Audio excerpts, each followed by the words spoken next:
Hey, I'm Andrew Connell. This video is an overview of one of the chapters in my course that's available for purchase on my site, Voitanos.io. This overview video is going to give you an idea of everything that the chapter covers. You can learn more by checking out the description in the notes below the video. If you got any questions about this chapter or about the course in general, just make sure you drop a comment below below the video, and I'll be sure to get back to you.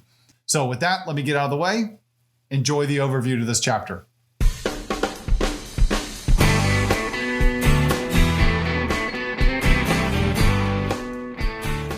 Hello and welcome back to my course on mastering the SharePoint Framework.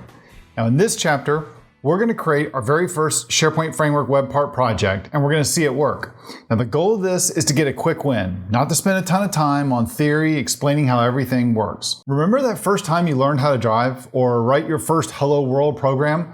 Well, hopefully your teacher didn't explain what compilers were, how your code was being converted down to ones and zeros so the computer could understand it. Instead, they told you what to do, you did it, and you saw Hello World show up on that black screen. Now that's what we're going to do in this chapter.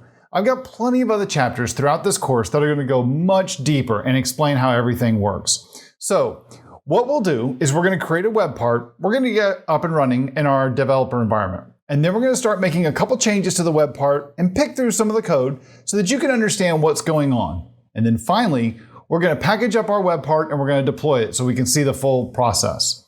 Now this way, you'll see the full experience for creating, testing, and debugging, and then deploying a web part into production.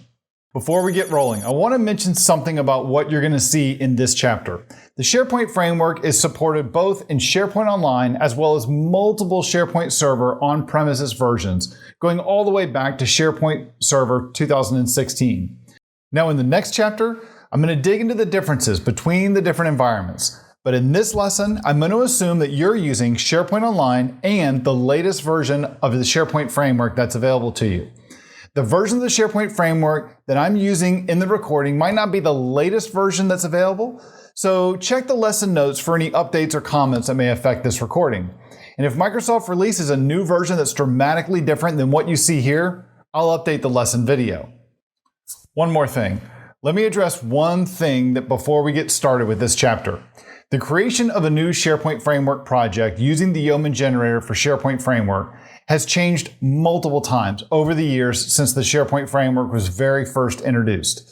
Some of the questions have no impact on the project, such as the name or the description of your component, while others do.